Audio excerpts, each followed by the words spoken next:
Okay guys, I had this wild hair that I was going to make Greek chicken gyros. We're going to put 1/4 cup of olive oil. This is the marinade to marinate your chicken. You can do it from overnight to a few hours before, 2 to 4 hours minimum, 2 hours minimum.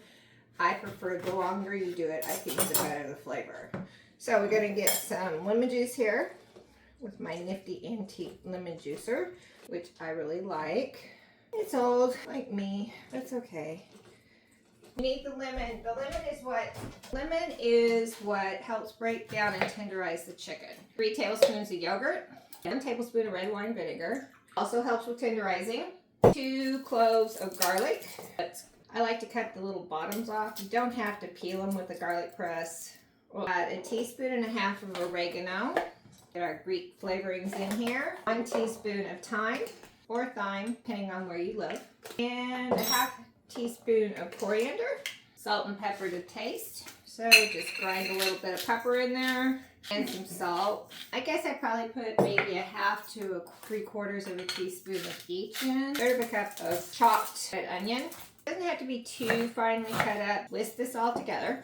And as you can see, it comes together. And guys, it smells heavenly. It smells like Greek food. I'm going to use this piece for today. I'm going to butterfly it just like this. You're going to leave it whole. And then you slice it up to go on your sandwiches. So I use 1 breast. Let me get a large Ziploc. You want to wash your hands when you're done with this. Marinate in there. Take the air out. Seal up. Give it a nice massage. Put it in the refrigerator until tonight. It's 9 o'clock this morning. We'll eat probably around 6 tonight. We also have to make tzatziki sauce, and this takes just a little while. So I'm going to cut my hands off. My cucumber. You need to peel your cucumber before you do anything else with it. So we got our cucumber peeled. You're going to cut it down the center, and you're going to, I have this little nifty tool as a core. But if you put it in here like this, you can go like this and look at that. And take all of the cucumber seeds right out of the center of your cucumber.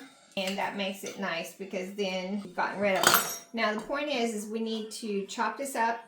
So I kind of cut it down the center again. And then you're going to chop it up into pieces. Then you're going to take salt and you're going to sprinkle about 1 teaspoon of salt on there.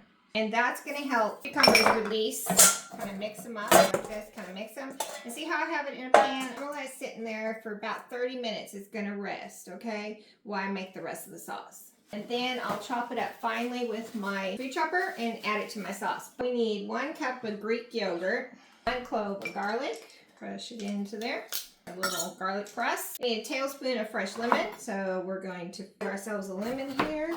Juice it out. My handy dandy juicer that's probably just vintage. So I need 1 tablespoon for this. You need 1 tablespoon of olive oil. And once again, I need 1 teaspoon right here. 1 teaspoon of red wine vinegar. You can put 1 tablespoon of parsley in here. I do not personally like parsley, so I'm not using it. We're putting it, and then you can also add 1 tablespoon of dill. I'm a dill fan, so we're going to use 1 tablespoon of dill. Take your food chopper, chop it up fine. You do not want this to be big. The tzatziki sauce is what you put on your gyro. I guess it's pronounced gyro. I think we've gotten everything in here except the cucumber that has to sit. So we're going to stir this up. You're going to put this in the refrigerator, and then later after your cucumbers have sat for 30 minutes at least, then you're going to chop them up and add it to your tzatziki sauce, and it is done.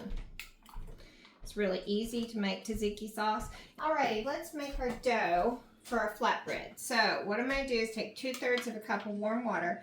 Warm water means between 95 and 110. Put it in our thing. And then to that, I am going to add 2 heaping teaspoons of yeast. Let that bloom. It takes a hot minute, but you need to let it bloom. While you're waiting for it to bloom, you're going to get yourself 1/2 cup of milk plus 2 tablespoons. And you're going to put it and get it warm. You want it to 110. I find that's pretty easy to do in the microwave. Just don't get happy pants with it. I find that a lot of times people have a tendency to get happy pants with it. So don't do that. 1/2 cup plus 2 tablespoons. And I put it in the microwave for about 15 seconds at a time. That way I don't have to worry about it overheating. Also, when you check the temperature, when it comes out of the microwave, it's going to be different in different spots. So you want to make sure that you do that right. So bring it out, take your digital thermometer, whisk it around. To our yeast, we're going to add 2.5 teaspoons of sugar. This will help our yeast grow.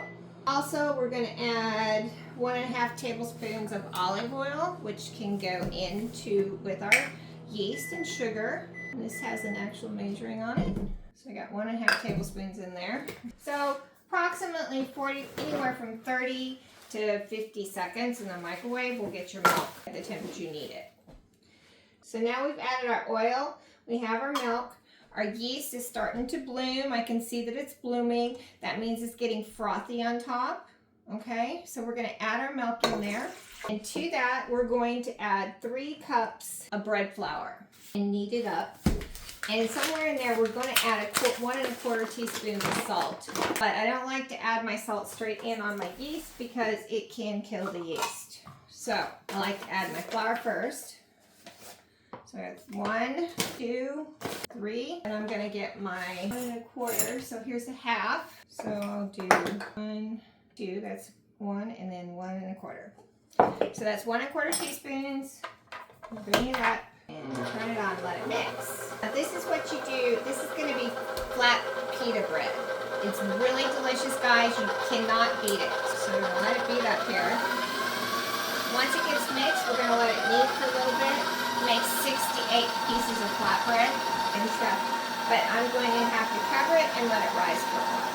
Let my machine go ahead and do the kneading, guys. So if you think it's too wet, you can add 1/4 of bread flour at a time. I think from the looks of ours, it looks good. It's not sticking to me, so I feel like it's good. Okay, we let it knead for about 5 minutes. And you can see it's kind of stretchy. That's good. That's where you want it. Let it down. We're going to put some olive oil in here and cover it with a towel, and we'll wait for it to rise until we're ready to cook. Let's go ahead and get our flatbread rolled out. And I like to let it rise covered until I'm ready to fry it. So here's our dough. I need to cut it into 8 pieces. So that's about the center. You guys might as well know I am terrible at making round things, but we will try. I like to roll them out first and then put them over here and let them sit here and let them rise covered until I'm ready to cook them. So you should kind of form them into a ball, add them out flat, and then roll it out. If you're trying to roll a perfect circle, you should roll them, turn them around. I have a tendency to make mine look like the state of Texas or Iowa or any other thing. I'm not the world's best at rolling things out simply because I do not have the patience and really don't care. That's probably the most key right there. It tastes the same. Okay, so just kind of roll them out, put them over there, put a towel over them so they don't dry out. If you don't want your rolling pin to stick, so you need to put some flour on it. Make sure you flour the side you're going to put down against the other one. Otherwise, they will stick together and you will have to start over when you get ready to fry. Let's go ahead and cook our bread. You need to get your pan really hot. I'm using my tortilla holder because it'll keep my bread nice and hot until we eat it. I take bread and you throw it on here. You do not put oil on here. You do it dry, okay? No oil.